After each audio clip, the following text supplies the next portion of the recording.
जिस व्यक्ति की बीमारी खत्म ही नहीं हो रही, कभी पाँव में दर्द आ गया, कभी कमर में दर्द आ गया, कभी पीठ में दर्द आ गया, कभी सिर में दर्द आ गया, कभी आँखों में तकलीफ हो गई, कभी दमा चलने लगा, सांस चलने लगी, कभी डॉक्टर को दिखाया तो थायराइड हो गया, कभी मालूम पड़ा कि मेरा कोई ब्लड कम हो गया, कोई प्लेटलेट कम हो गई, कोई कुछ हो गया, कोई कुछ हो गया। डॉक्टर को दिखाओ। हमने कल भी कथा में कहा था, परसों भी कहा था कि डॉक्टर शिव का एक रूप होता है, उसको दिखाओ। डॉक्टर जो दवाई दे कुंदकेश्वर महादेव के नाम से उसको खाओ। पर कभी अगर मौका लग जाए, तुमको ऐसा लगे कि ये शरीर का रोग तो समाप्त तो हो ही नहीं रहा, एक ना एक रोग चल ही रहा, ये रोग समाप्त होने का नाम ही नहीं ले रहा, समाप्त ही नहीं हो रहा, ये तो समाप्ति की ओर जा ही नहीं रहा। फिर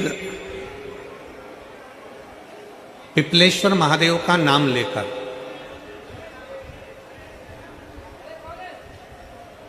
पिपलेश्वर महादेव का नाम लेकर कुछ भी मीठा जो बना सकते हो, हलवा बना सकते हो हलवा, सीरा बना सकते हो सीरा, खीर बना सकते हो खीर, चूरमा बना सकते हो तो चूरमा, लड्डू बना सकते हो तो लड्डू, जो तुम घर में मीठा बना सकते हो उसका केवल 7 ग्रास का अन्न।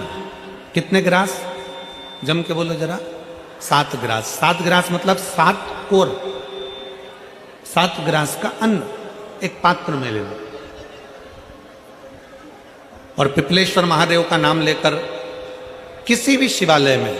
शंकर के मंदिर में जाकर एक बेलपत्र रखकर उस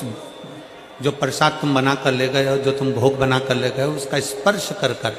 पिपलेश्वर महादेव का नाम लेकर शंकर को उस भोग को रखकर, बेलपत्र रखकर शिवजी को 7 बार एक ही लोटे का जल,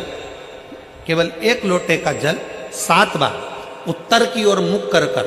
दक्षिण में खड़े होकर शंकर के शिवालय पर 7 बार एक ही लोटे का जल 7 बार थोड़ा थोड़ा कर कर उसको गिरा दीजिए, शिव जी के ऊपर चढ़ा दीजिए 7 बार। बाद में जो प्रसाद पर आपने बेलपत्र रखी है उसी बेलपत्री को उठाकर शंकर के शिवलिंग पर चढ़ा दीजिए। बाबा को प्रणाम करिए, बाबा मेरे शरीर का रोग समाप्त नहीं हो रहा, गोलियां खा रही हूँ, दवाई खा रही हूँ, कुंदकेश्वर महादेव का नाम लेकर दवाइयां ले रही हूँ, पर कभी घुटना, कभी कमर, कभी आंख, कभी थायराइड, कभी कुछ, कभी बीपी, कभी शुगर, कुछ ना कुछ चल ही रहा है। बाबा अब आपको